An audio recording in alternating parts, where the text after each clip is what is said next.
What is up, everyone? I'm Skratch. Welcome to the channel. This is another Dragonheir Silent Gods video. Hope you guys are having a fantastic day.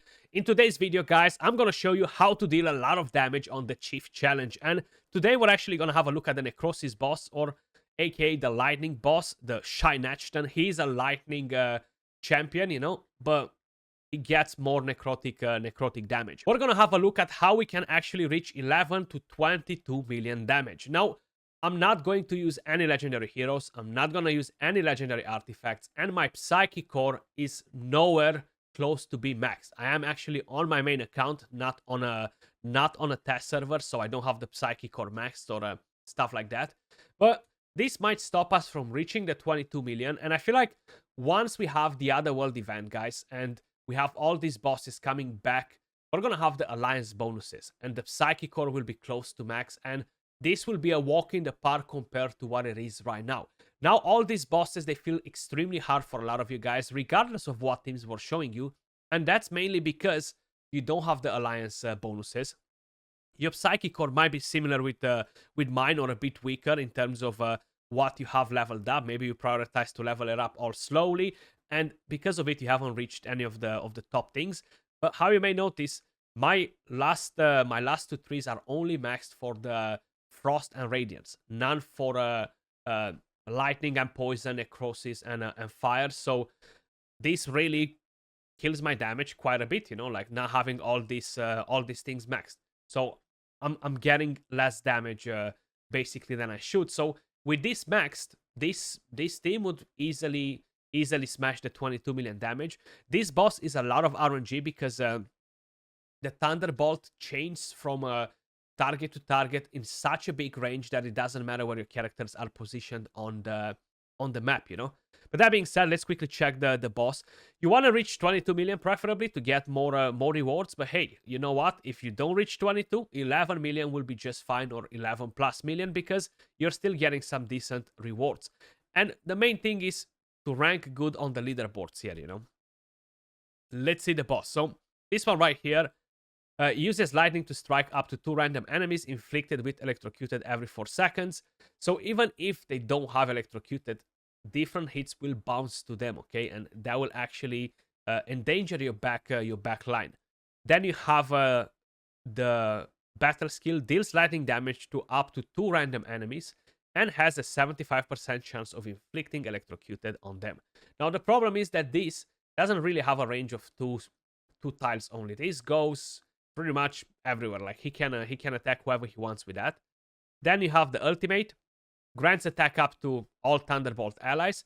Would be nice if we can put a block buffs on him or remove this, but none of my champions that I'm using at the moment will actually do that.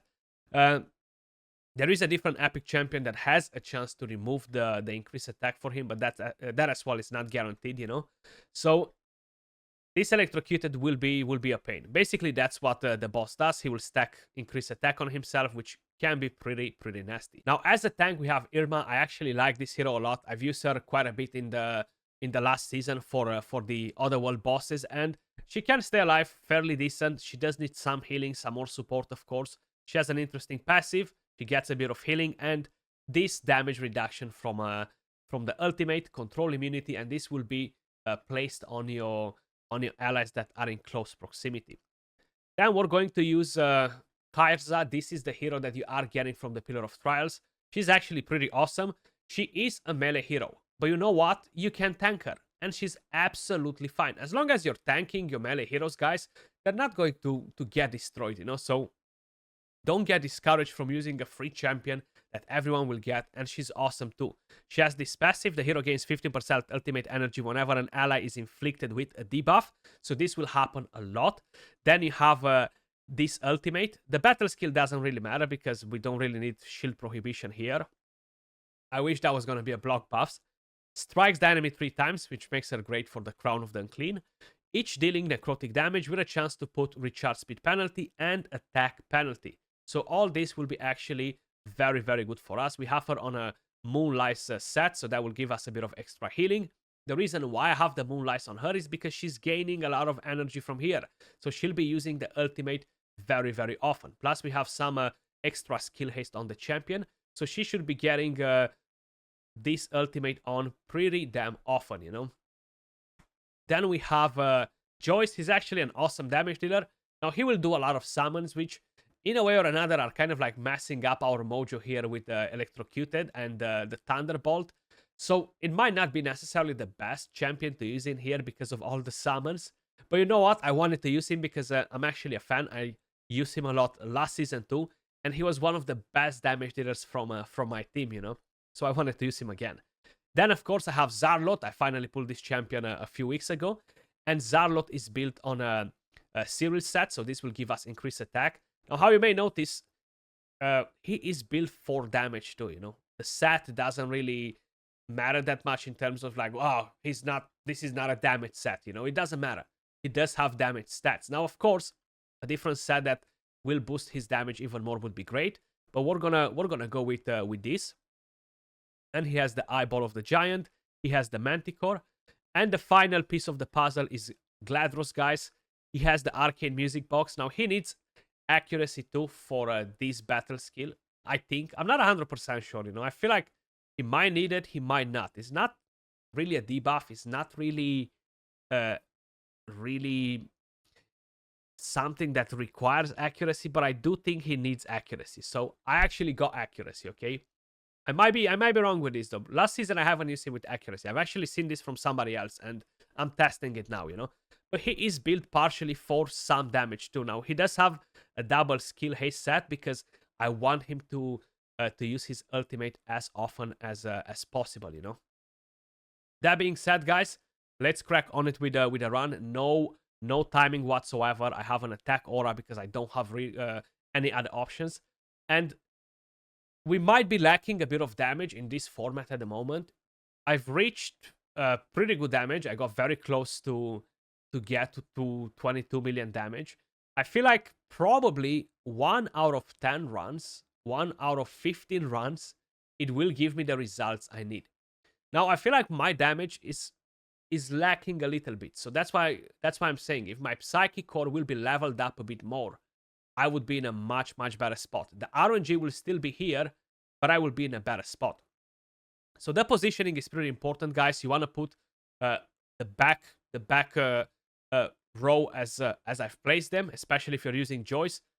I wish that his second summon would come to his right rather than in front and on the corner in the other side, because maybe we could dodge some of the damage on them, because when he's using this ultimate, the boss, he will actually reach all the way to these 2 summons that are in front.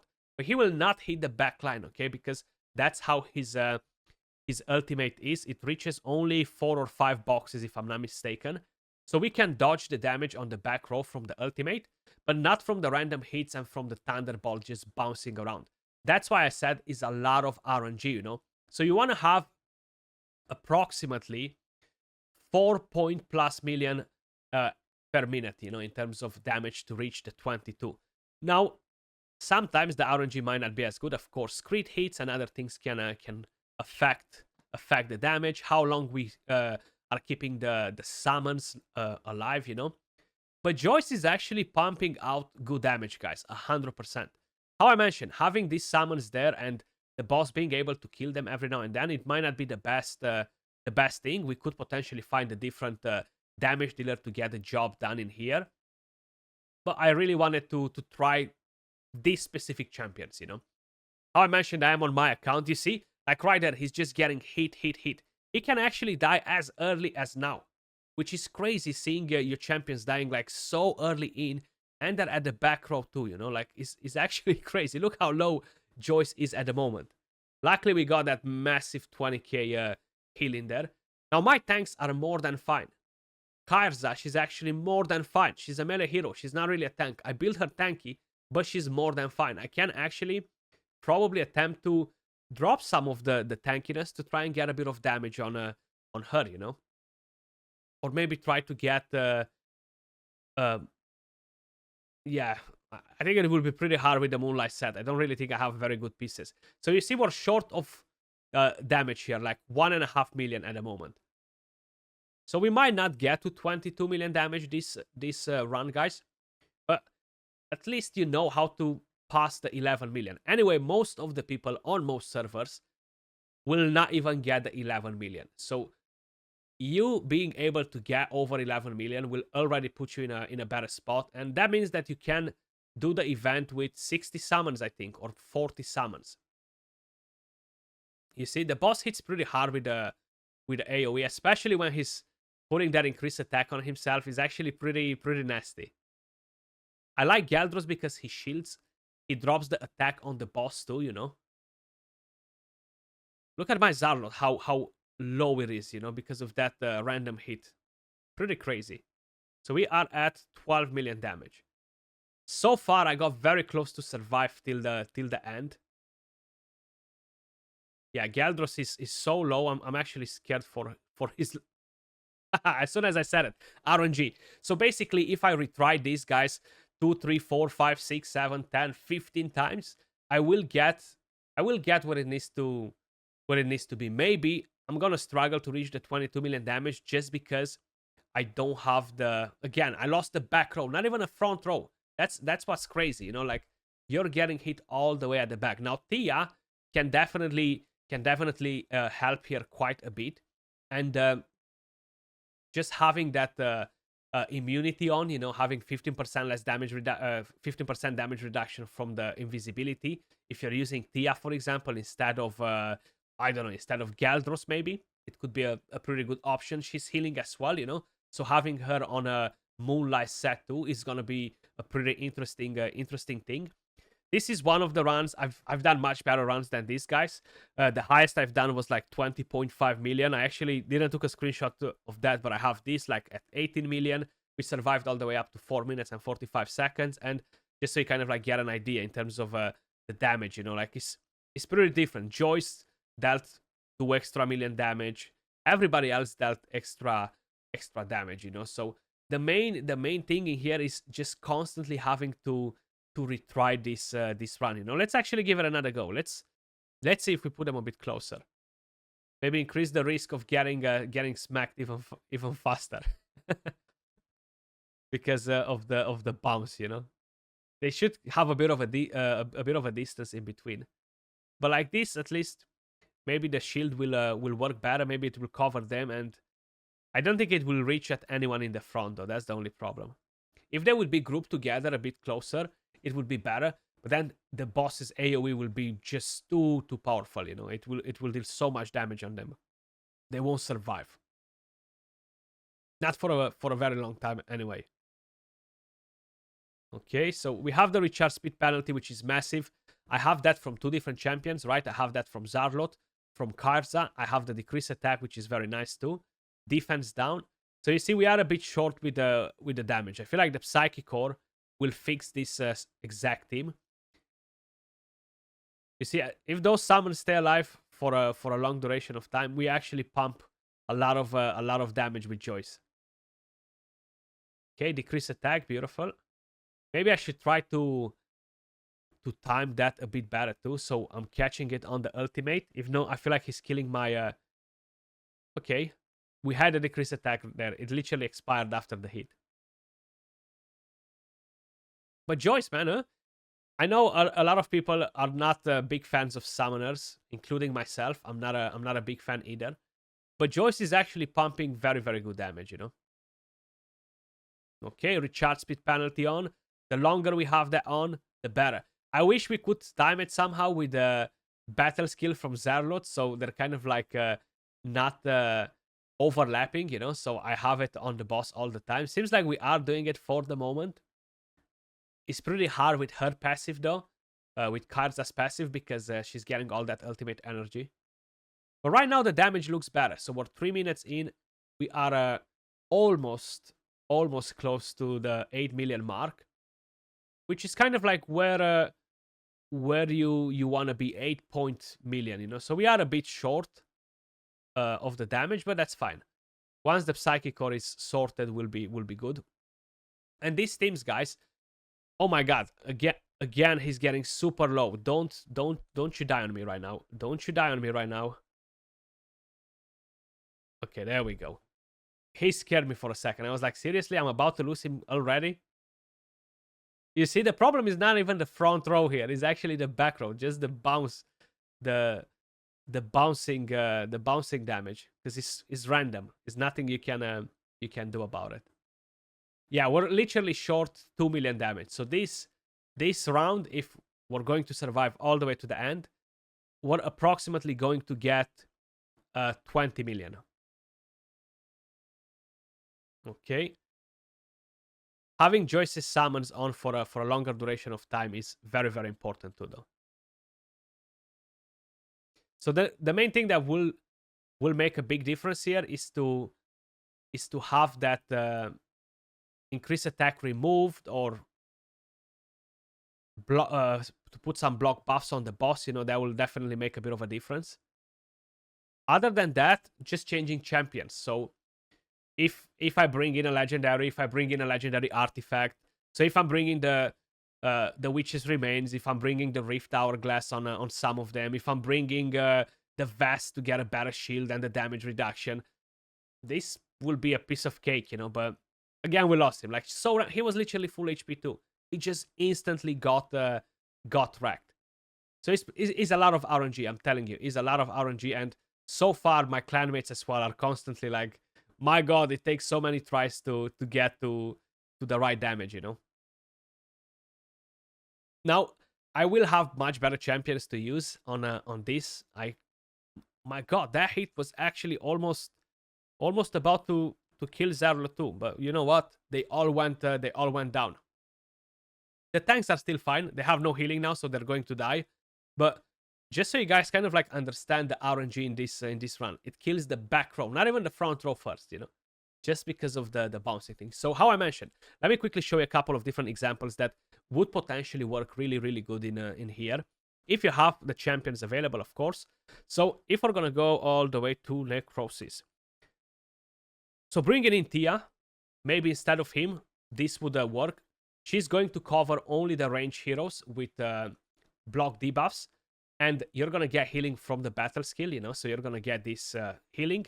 You're gonna get invisibility, which is a 15% damage reduction, and yeah, this can be nice, you know. Definitely not a bad thing. Plus, you're gonna get some extra healing. If you have legendary heroes, of course, they will make quite a bit of a difference. Now, Zadok doesn't really deal good damage. He sucks. She can heal a bit, but not on her own. She still needs other healers, and I feel like if you don't pair her with the craziest champions, you're not really getting value. Adrish is nice to replace her, for example, and she's ranged as well, but she only brings decrease recharge speed penalty and some damage. Then you're gonna need to bring in a different hero for decreased attack, you know. And there is another one, and that is Daverick. Now, he has this passive: when the hero hits an enemy with a skill, has a 30% chance of dispelling a buff from the enemy. I don't really have any more epic books for him either at the moment, but he does have this attack penalty too, and he has multi-hit, so he's great for the Crown of the Unclean to land the defense down, you know. But overall, he's not actually, no, it's to launch 3 attacks. Yeah, 3 enemies to launch 3 attacks. I was like, wait a second. It's 3 enemies, not 3 attacks. But it's gonna be 1 enemy with 3 attacks. This will give you an accuracy aura, not necessarily better than the one that we have. But this skill right here might steal the increased attack from the boss, and that will be even more RNG in the fight, you know. But it will increase a bit your survivability. So this could be different options, guys, as a team. You know, like maybe you're gonna have to drop Joyce out of here and go in like this, build literally everybody for damage in the back row, and pray and spray, basically, you know. I would put her on a Moonlight Shadow. We still have a few more weeks, at least on my server, for this event, so I'll be doing a few different guides on these teams probably. Appreciate every single one of you watching, and I'll catch you all in the next one. Peace.